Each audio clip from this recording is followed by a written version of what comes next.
बरसाने में महाराज जी की गहोर वन में कथा हो रही थी और कथा के प्रकरण में पूज्य गुरुदेव भक्तमाली जी ने श्री राधा और श्याम सुंदर के प्रथम मिलन की लीला का किसी प्रसंग में वर्णन किया। केवल इतना ही कह सके कि आज पहली बार श्री श्याम सुंदर ने रासेश्वरी रसेश्वरी श्री राधा रानी को देखा और राधा रानी ने आज पहली बार अपने प्राण जीवन धन को देखा। बस इतना ही कह पाए महाराज जी, इसके आगे बोल ही नहीं, नेत्र बंद करके तो बोलते ही थे। और बस इतना कहते ही और आगे पीछे जा प्रेम सरोवर की लीला में जो प्रथम मिलन लीला उसका वर्णन कर रहे थे और इतना कहते ही अकस्मात प्रेम के लक्षण उनके श्रीअंग में प्रकट हो गए, बड़ी तीव्रता से प्रकट हो गए। अश्रु कंप पुलक सब एक साथ महाराज जी के श्रीअंग में प्रकट हो गए।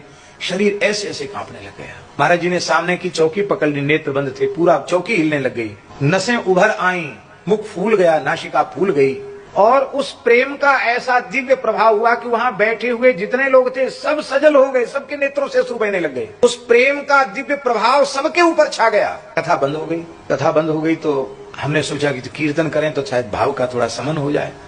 तो गोविंद जय जय गोपाल जय जय हम कीर्तन कराना चाहते थे, लेकिन वो गला ऐसे रुंध गया कि उससे शब्द ही न निकले। हमको भी पता नहीं क्यों एकदम व्याकुलता एकदम भीतर से हो गई। कीर्तन भी नहीं बन पाया, कर नहीं पाए कीर्तन। कथा अभी कुछ समय तक शेष थी, लेकिन जब हो ही नहीं पाई और महाराज जी आगे एक शब्द बोल नहीं पाए तो फिर थोड़ी देर बाद कीर्तन हुआ, वहीं कथा का विराम हो गया। 2 समय कथा कहते थे महाराज जी। आए महाराज जी और आकर के आसन पर सीधे लेट गए, कुछ आहार नहीं ले, कुछ भी नहीं पाया, लेट गए। किसी ने छेड़ा भी नहीं, महाराज जी लेट गए। शाम को फिर कथा का समय हुआ, महाराज जी ने कथा कही, बढ़िया से कही कथा, कोई बात नहीं। रात्रि को जब महाराज जी लेट गए तो हम धीरे धीरे उनके चरण दबा रहे थे। तो एकांत अवसर देखकर मैंने महाराज जी से पूछा, महाराज जी कोई प्रसंग तो करुणा का ऐसा था नहीं, आपको क्या हो गया था कथा कहते कहते? महाराज जी ने कहा, पंडित जी क्या बताएं, रस से और भाव से अपने को बचा करके कथा कहनी पड़ती है। क्या कहा? हम लोग रस और भाव आ जाए ऐसा प्रयास करते हैं कथा में। महाराज जी कहते रस से और भाव से अपने आप को बचाकर तब कथा कहनी पड़ती है।